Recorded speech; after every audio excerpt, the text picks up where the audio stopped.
Ketika pertama kali syuting tuh langsung disandingkan dengan Kak Laura yang udah banyak banget pengalaman di segi film festivalnya ya kan, kita tahu. Itu perasaannya gimana Kak Rachel? Kakak kita pertama kali aku ngomong sama kakak apa? Apa ya? Kamu nanya, kakak cantik banget ya. Oke, berarti berkesan ya proyek ini. Walaupun genrenya jauh dari senang-senang gitu ya. Suspense thriller. Pas aku baca tadi briefnya, ini genrenya suspense thriller. Oh, Padahal judulnya Sleep Call. Itu agak membingungkan. Bisa dijelaskan nggak itu? Iya. Kemarin udah mencoba jadi tren Barbie, itu lucu banget. Udah nonton Barbie belum? Belum. Aku udah nonton. Suka nggak? Aku emang suka semua film yang disutradarain sama Greta. Greta itu. Gerwig. Oppenheimer udah nonton? Udah. Belum. Filmnya kalau itu kebalik. Ini yang membedakan. Ini filmnya Kalora banget soalnya. Oke, halo teman-teman semua. Balik lagi barengan sama gue Nanika di Breakdown Bros Podcast episode 78. It's Nothing But Movies.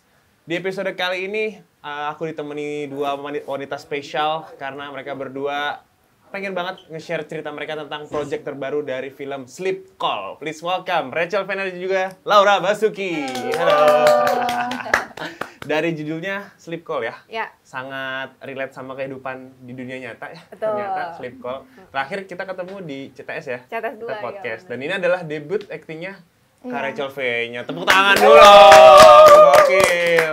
Nah, aku penasaran sebenarnya Kak Rachel. Ini kan debut acting ya? Ketika pertama kali syuting tuh langsung disandingkan dengan Kak Laura yang udah banyak banget pengalaman di segi film festivalnya ya kan, kita tahu. Itu perasaannya gimana Kak Rachel? Kakak kita pertama kali aku ngomong sama kakak apa? Apa ya? Kamu nanya, kakak cantik banget ya. Kayak bersinar gitu. Jadi kayak ya pasti nervous banget ya hari pertama ketemu cast pertama kali, itu yang paling nervous karena ya gimana, ini kan emang udah dunianya mereka, sedangkan aku baru mau masuk nih. Kira-kira pada nge-welcome aku nggak ya di sini gitu ya. Tapi gak usah kamu, aku juga nervous kok ketemu kamu. Oh ya? Masa iya? Emang first impression kalian tuh gimana sih? Boleh ceritain nggak sih? Rachel ngeliat Kak Laura, Laura ngeliat Rachel. Kalau aku Pertama kan selama ini ngeliat cuma di Instagram aja, baca cerita-ceritanya gitu. Aduh, orangnya kayak gimana ya? Gitu. Ternyata baik banget asli. Oh iya, ternyata baik. Kalau Kak Rachel ngeliat Kak Laura awalnya gimana? Kayak galak nih kayaknya ya gitu nggak ya? Enggak, senyum terus orangnya gitu. Jadi aku kan mukanya jutek ya. Jadi aku nggak mau nih sampai kalau orang mikir aku jutek, jadi aku kayak ngikutin dia terus ikut senyum. Sama pemain-pemain lain juga kalian dekat atau baru kenal di project ini? Sebenarnya baru kenal di Baru project kenal. ini, cuman kebetulan emang ya semoga nanti project lain juga ketemunya orang-orang yang baik-baik banget, Nah, suportif. Walaupun aku kan emang susah untuk berkomunikasi gitu, emang nggak begitu jago untuk cari teman gitu loh. Cuman yang lainnya tuh selalu ajak aku ngobrol, nggak pernah feel left out lah di project ini. Oke, berarti berkesan ya project ini. Walaupun genrenya jauh dari senang-senang gitu ya. Suspense thriller. Pas aku baca tadi briefnya, ini genrenya suspense thriller. Oh, Padahal judulnya Sleep Call. Itu agak membingungkan. Bisa dijelaskan nggak itu kenapa genrenya suspense thriller tapi judulnya tuh Sleep Call? Aku kira ada komedinya gitu. Iya, ini kan di direct Fajar Nugros. Jadi dia lagi ngobrol-ngobrol sama anaknya, Sophie. Umurnya kalau nggak salah 20 gitu. Terus dibilang, kenapa kamu bangunnya siang? Iya ya, aku semalam sleep call-an. Apa itu sleep call gitu kan? Maklum generasi kesana memang nggak tahu sleep call. Jadi dia dikasih tahu, oh itu teleponan. Semalaman nggak dimatiin. Oh gitu. Nah dari situ Nugros punya ide cerita. Oke, sekarang kan film genrenya lagi banyaknya drama dan horor gitu. Dia pengen kasih sesuatu yang beda dari sleep call, suatu kondisi yang lagi dekat dengan anak-anak zaman sekarang. Gitu. Karena kan sleep call kan kalau kita ngomong kita sleep call ya berarti kan berhubungan dengan pasangan ya biasanya ya, dengan laki-laki dan perempuan gitu.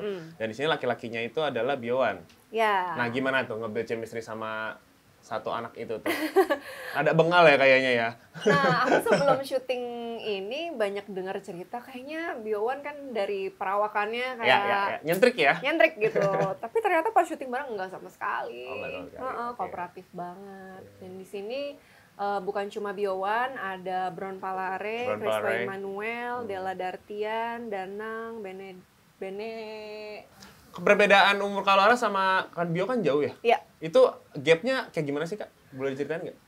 Jadi kalau misalnya di proses syuting gitu, kadang kita memang begitu ngejalanin ya udah nggak kepikiran umur lagi sih. Apalagi proses reading sebelumnya, terus kita semua disiapin, di prep gimana caranya membangun chemistry satu sama lain gitu. Jadi ketika syuting udah nggak mikirin umur ya, mikirinnya karakter kita masing-masing gitu. Kak Laura sebagai? Aku sebagai Dina. Dina. Kalau Kak Rachel? Aku sebagai Nur. Oh, Nur. Kalau Nur itu karakternya seperti apa di film Slipknot ini? Nur itu karakternya, aku harus lihat Kak Laura dulu kayak. Make sure ya? Takut salah ya? Iya. Karakternya tuh dia, sebenarnya aku ngelihat Nur tuh kayak karakter orang-orang yang suka komentar di kolom komen aku. Jadi aku mencoba, netizen yang sangat pintar itu ya. Kayak ya itu yang aku bener-bener, aku ngelihat kayak gimana sih mereka kalau interaksi ke aku tuh yang jahat-jahatnya gimana. Tapi kadang ada baik-baiknya juga loh, kan kadang ada kritik-kritik yang membangun kan. Nah itu sih sebenarnya Nur ini gitu. Kita tuh ceritanya teman kantor di kantor pinjol, pinjaman online. Oh, kalian berdua kerja di kantor pinjol. Oke. Jadi menarik ya. Jadi risetnya di kolom komentar sendiri gitu ya. Iya. Oke, menarik. Dan kolom komentar yang kemarin aku lihat rame di postingan Kak Rachel tuh yang pas jadi Barbie ya. Iya. Kemarin udah mencoba jadi tren Barbie, itu lucu banget. Udah nonton Barbie belum kalian? Belum. Aku udah nonton. Suka nggak? Aku emang suka semua film yang disutradarain sama Greta Gerwig. Oh, berarti suka Lady Bird juga ya? suka banget itu, paling suka. Soalnya kemarin tuh rame banget kan, ada yang pokoknya yang suka banget Barbie atau mereka nggak suka banget Barbie gitu. Sekalinya suka banget. Tapi bagus sih Barbie Kak Laura untuk nonton. Oke. Oppenheimer udah nonton? Udah. Belum. Filmnya Kak Laura itu kebalik. Ini yang membedakan. Ini filmnya Kak Laura banget soalnya mungkin Oppenheimer. Bagus nggak menurut kamu? Aduh bagus banget. Dari segi editing, musik, Wah, acting itu semuanya gila. Ya sih itu selama 3 jam disuguhin dialognya semuanya tuh kalau kelewat dikit itu bakalan susah tuh untuk ngertinya tuh. Oppenheimer. Oke. Next berarti Kak Laura sebagai Dina sebagai pemeran utama dan Kak Rachel sebagai Nur. Nah, di sini kan film Sleep Call kan berarti relate sama kehidupan nyata kan. Kita juga sering nemuin kan gitu kalau teman-teman kita sering sleep call gitu segala macam. Menurut kalian seberapa relate sih sama kehidupan nyata Sleep Call ini di filmnya? Kalau zaman aku dulu ya. Wait, sudah mau introduction itu. SMA, kuliah itu kan belum ada kayak zaman sekarang video call ya. Itu telepon pakai ya handphone atau telepon rumah. Nah, itu pulsanya mahal banget. Ih, parah. Jadi nggak bisa teleponan segitu lama kayak anak sekarang. Enak banget bisa video callan. Sama pacar, kadang sama orang yang belum pernah ketemu sama sekali, bahkan kenal dari aplikasi. Terus ya udah mereka video callan segitu panjang sampai kadang-kadang ngasih data-data pribadi yang membahayakan gitu kalau kita nggak tahu benar sama lawan bicara kita. Nah, di film ini sebenarnya mengangkat seberapa bahayanya sleep call itu dalam kehidupan kita. Karena di sini sebenarnya sinopsis singkatnya, Dina ini orang yang kesepian, nggak pernah menemukan cinta dalam kehidupan nyata. Nah, dia menemukan kebahagiaan lewat sleep call sama orang yang dia nggak pernah ketemu gitu. Tadi. Ini diadaptasi dari film serial Prancis atau film Prancis? Enggak. Bukan. Original. Original story ya. Oke, aku soalnya pernah inget gitu satu film. Mirip-mirip Her gitu nggak sih? Ya, komunikasinya sama seseorang gitu kan? Iya, Oke. Aku udah bisa bayangin. Nah, kalau Kak Rachel sebagai Nur, ada tantangan nggak? Meranin karakter ini tuh kayak gimana sih? Pas di lokasi syuting, terus pas reading pertama kali, masih ingat nggak Kak Rachel? Jadi pas reading pertama kali kita dikasih skrip tuh, aku tuh nggak ada line-nya sama sekali. Cuman ada satu dialog tapi dikit banget dan aku sempat mikir oh line gue cuma satu ya di sini gitu ya udah apa-apa deh gitu. Tapi pas lagi syuting tiba-tiba Mas Ulbros tuh suka kayak hamin 1 jam nanti kamu bilang gini ya aku tuh kayak Kak aku tuh sebenarnya aku harus mempelajari dulu loh aku harus kayak gimana, cuman karena aku punya pressure yang dimana ini adalah pertama kali dan aku nggak mau orang-orang maksudnya dalam project itu ya kecewa karena atau mereka udah habis-habisan gitu loh dengan maksimal banget, sedangkan aku yang bikin semuanya tuh jadi jelek, jadi aku bener-bener yang oke aku nggak pernah bilang enggak. Pas Nugros bilang nanti kamu ngomong gini ya, aku kaget kayak Tapi ya udah oke gitu. Tantangannya kadang suka dadakan ya, datang itu dialognya ya. Dialognya tuh kayak hampir semua deh. Oh iya, beneran? Wah, Mas Nugros nih. Dikasih referensi film nggak sama Mas Nugros? Nonton film ini Rachel atau kalau Laura? Enggak. Berarti pure dia imajinasi dari Mas Nugros sendiri ya? Pure imajinasi dari dia dan penulisnya Monji. Oh, oke. Wah, menarik sih. Pertama kali aku nggak bisa ngebayangin sih ya. Pertama kali, waktu itu tuh ada beberapa orang juga, kalau nggak salah, Jervin Nicole juga. Pertama kali dia syuting, dia kaget banget sama kamera gitu kan. Maksudnya, pertama kali dia syuting tuh dia kayak ngerasa anxious gitu sama lokasi syuting tuh ternyata kayak gini gitu. Kak Rachel merasakan itu nggak sih? Pas pertama kali datang ke set lokasi? Kalau aku tuh bukan kamera, karena emang aku juga udah sering di depan kamera kan. Tapi lebih ke, aku tuh sebenarnya bertanya-tanya ya, sering nanya sama Kak Laura, gimana sih cara ngapalin dialog sepanjang ini? Oh, itu bener. Apa enggak belibet gitu? Karena aku ngomong aja suka belibet kan. Tapi ya aku makanya itu yang bikin aku pressure tuh, aku hafal nggak ya, aku bakal salah nggak ya di tengah-tengah yang kayak gitu sih, itu pressure-nya. Itu pressure di situ. Nah, menurut Kak Laura, pertama-tama kalau pengen jadi aktor, ngafalin dialog itu penting atau emang dari improve-nya yang lebih penting? Oh, ngafalin dialog itu penting, harus hafal. Tapi kadang-kadang jangan di-lock hafal mati ya, kita harus ngerti poinnya yang mau disampaikan apa. Jadi ketika di lokasi sutradara mau mengubah beberapa kata, itu udah nggak kesulitan. Kalau kita udah hafal mati itu diubah dikit bingung kan jadinya kalimatnya. Jadi mendingan kita mengerti yang mau disampaikan apa, hafalin, ya udah. Gitu. Oh, berarti kalau masalah improve dan segala macam bisa dikomunikasikan sama sutradaranya ya. Ya. Dan aku ngeliat juga Kak Laura kan film-filmnya aku bisa bilang yang terakhir tuh Cek Toko Sebelah tuh komedi ya. Terus balik lagi ke film yang serius lagi nih di sini suspense thriller. Perbedaannya apa sih Kak? Kalau meranin film komedi sama film kayak gini nih, pasti kan ada dong. Banyak. Iya kan, masih ada dong metode acting lah segala macam. Bisa diceritain nggak Kak? Sebenarnya yang paling membedakan itu adalah suasana ketika bekerjanya gitu. Iya, kalau film komedi kan pasti kita semuanya banyak ketawa-tawa. Kadang diulang-ulang gara-gara nggak bisa nahan ketawa gitu. Nah kalau film ini bisa dibilang salah satu film yang menguras energi aku banget gitu, karena perannya lumayan complicated, kompleks dan rumit gitu. Jadi ya selama di lokasi aku mungkin lebih banyak diem gitu, kalau lagi break selonjoran makan gitu, karena udah nggak punya energi untuk bercanda-canda gitu loh. Sedangkan kalau film komedi tuh energinya banyak rasanya. Iya dong, setiap ada ya kan tuh stand up comedian pasti ada kan di salah project itu kan, ngelucu terus kan. Ya. Kak Ernest kan bilang kalau Laura jadi lucu di project terakhir. Jadi karakternya lucu kalau Laura. Kak Rachel pas pertama kali datang ke lokasi syuting merasakan fun-nya kah atau langsung suspense thriller nih? Wah, deg-degan langsung gitu. Pas pertama kali apa berasa fun aja gitu? Tetap ngelawak-lawak di lokasi. Kebetulan aku emang bukan orang yang lucu sih. Jadi lucu tahu, Kak. Lucu ya? Lucu tahu. Jadi kayak pas pertama datang aku nervous, aku ngerasa aku paling nervous. Aku sendirian yang nervous, yang lainnya tuh enggak, karena yang lain tuh ngobrol gitu. Tapi ya akhirnya lama-lama bonding sih, dan lawan mainnya juga suportif banget. Kayak kalau aku habisin itu mereka tepuk tangan. Kayak aku kayak bertanya-tanya kan, karena aku kan lumayan insecure ya. Kayak ini bener nggak ya? Jadi kayak ini tepuk tanganin siapa ya? Aku. Tapi jadi malah ketagihan kan main film lagi? Pengen sih, pasti. Kalau membayangkan karakter apa yang pengen dieksplor sama seorang Rachel Vega? Aku pengen apa ya? Sebenarnya aku pengen banget sih mainin film yang tentang seorang ibu sih, pengen banget. Kayak pengen tahu aja gitu. Ibu tapi bukan, aku kan ibu, tapi aku pengen kayak beda karakter gitu.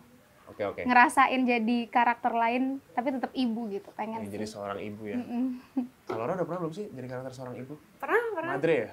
Iya, bukan. Bukan nih. Bukan. Series pernah, di seriesnya Yandi, Perjalanan Terbaik Sepanjang Masa. Pernah ya jadi seorang ibu ya. Aku pengen nanya dong Kak Rachel, 3 hal yang ini kan bahas tentang seorang ibu ya.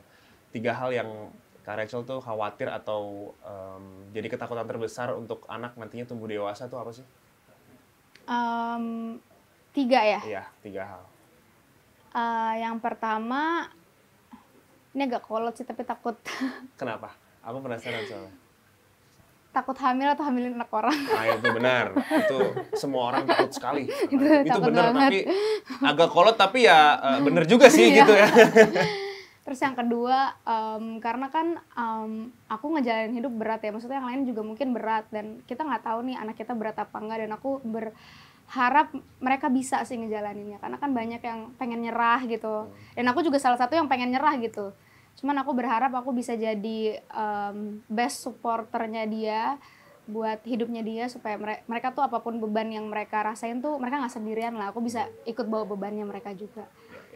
Satu lagi gimana ya, kadang ketakutannya seorang ibu pasti banyak banget ya, cuman kalau mau di spill satu-satu susah juga, karena menurut aku jadi ibu tuh nggak ada yang benar dan nggak ada yang salah. Sekarang kita manjain anak salah, tapi kita tegasin galak banget salah juga, ngerti nggak sih Kak? Jadi ya aku berharap dia bisa ngejalanin hidup ini ya nggak nyerah aja sih gitu. Nyerah aja, bagus. Wah udah cocok banget jadi seorang ibu. Kita tunggu karakternya Rachel jadi seorang ibu. Oke, sini aku pengen ada games namanya Ultimate Choice. Jadinya aku nanya atau aku ngasih statement ke Rachel sama Kak Laura, jawab dengan cepat dan alasannya apa. Oke, yang pertama untuk Kak Laura Basuki, masih pengen main sinetron atau enggak? Kebetulan belum pernah coba sih, tapi kayaknya enggak. Kenapa? Waktunya, takut nggak punya waktu untuk ngelakuin hal yang lain. Oke, di tangan kirinya tadi waktunya, tadi gitu. Enggak. Oke ya, yang kedua, film action atau komedi? Kalian berdua. Aku komedi, kalau aku di situ ya. Komedi. Kalau nonton sih horor. Apa sih horor? Pengen ngomongin apa sih? Enggak, komedi sama action. Action. Oh, kalau nonton sih action, tapi kalau meranin kayaknya komedi, kayaknya nggak bisa. Suka yang komedi. Kayak nggak bisa deh meranin action. YouTube atau TV? YouTube. Oke. Road trip bareng Aries atau road trip bareng Gemini? Karena suamiku Gemini ya Gemini lah. Aku nggak tahu apa bedanya karena aku nggak begitu into zodiak. Oke. Jadi kira-kira apa ya? Aries aja lah. Boleh. Biar beda ya. Oke. Yang selanjutnya, kalau disuruh pilih 3 best friend, kira-kira mereka zodiaknya apa aja? Kebanyakan best friend aku Scorpio, Gemini, sama Pisces. Oh, Pisces. Scorpio, Gemini, sama Pisces. Oke. Masih masuk akal. Aku sendiri nggak tahu sahabat aku zodiaknya apa. Kamu apa sih? Aku Libra, tapi kadang Virgo, jadi aku nggak tahu juga. Oh, dua kepribadian. Pantes punya alter ego. Dalam setahun, lebih milih dibayar besar tapi filmnya sedikit, atau dibayar standar aja tapi filmnya banyak? Dibayar besar film sedikit. Anjir, keren. Oke, yang terakhir. Kalian berdua masih nonton sinetron atau enggak? Aku enggak. Aku belum. Enggak. Belum. Maksudnya pernah. Oke, pernah. Cuma belum lagi. Nanti mungkin bakal. Ya. Paling lebih ke series sih sekarang. Iya, karena series kan ya. Jadi sinetron udah enggak ya, berarti udah enggak nonton. Enggak sih. Aku pengen kasih teman-teman Kincir di terakhir ini sebelum kita tutup podcastnya, pengen kasih 3 rekomendasi film dari kalian berdua yang mungkin teman-teman di rumah bisa nonton gitu di rumah, apa ya yang sekarang lagi kalian tonton terus bagus gitu, ada nggak 3 rekomendasi? Harus baru film? Ya? Nggak apa-apa, lama juga nggak apa-apa. Dari Rachel dulu deh. Film luar boleh? Boleh. Film Jepang boleh, Taiwan boleh juga kalau Kak Rachel nonton. Kalau aku suka film Lady Bird itu yang tadi itu nyentuh banget sih. Terus aku suka Solace. Nggak tahu. Solace. Itu film kayak jarang ada yang nonton. Oke, apa namanya? Solace. Bentar aku share. Itu yang main Anthony Hopkins kalau nggak salah. Oh, Anthony Hopkins, Solace. Oke. Terus Yang ketiga? aku suka filmnya Robert Downey apa The Judge ya, tau nggak? Oh, The Judge. Oke. Suka banget yang sih. dia jadi lawyer ya? Robert Downey. Kayak menyentuh banget sih buat aku. Robert Downey sih yang film The Judge sih salah satu yang bisa jadi titik poinnya dia di dalam berkarir tuh, The Judge. Kalau Laura? Aku barusan nyelesain series ini, The Crowded Room. The Crowded Room. Iya, itu Tom Holland ya? bagus. Aku suka banget itu di Apple TV. Terus favorit sepanjang masa sih Seven. Oh, tahu aku. Iya. Seven, itu legend sih emang Seven. Sama satu film pertama yang aku tonton yang keinget ya. sejak itu aku kayak pengen masuk ke dunia acting itu Edward Scissorhands. Johnny Depp. Itu Kenapa ini ya jadi- Broadway apa sih? Yang lagu-lagu itu kan sih? Bukan, itu Tim Sweeney Burton Todd. Oh itu Sweeney Todd. Kalau yang Edward Scissorhands itu kayaknya film pertama yang aku tonton kayak kelas 2 SD atau kelas 3 SD gitu. Wow. Terus aku suka banget sama keanehannya di situ. Absurd sih memang film Tim Burton absurd ya. Iya. Oke. Jadi tadi Kak Rachel ada Solace, terus Lady Bird, Greta Gerwig, sama yang terakhir The Judge. The Judge, Robert Downey Jr. ya. Kalau Kak Laura tadi ada The Crowded Room, The Crowded Room, terus Seven, sama Edward Scissorhands. sama Edward Scissorhands. Catet. Oke, terakhir dong Kak, ini Sleep Call akan tayang di mana dan kapan, boleh dikasih tahu ke para netizen, teman-teman kincir di sana. Boleh kalian berdua, jadi kolaborasi gitu jadi. Jangan lupa saksikan Sleep Call tanggal 7 September di bioskop. Terima kasih banyak Laura Basuki dan juga Rachel V-nya. It's honor to talk to you. Semoga Thank you sukses juga. selalu, sehat selalu ya Makasih Kak ya. Rachel. Semoga nanti nextnya kita lihat peran-peran apa yang diperankan lagi sama Rachel V-nya dan Kak Laura Basuki. Semoga good luck selalu untuk film Sleep Call ya. Oke, jadi itu dia Breakdown Bros Podcast episode 78 It's Nothing But Movies. Nadika pamit, Laura Basuki pamit, Rachel V-nya pamit. Sampai bertemu di podcast berikutnya guys. Bye-bye!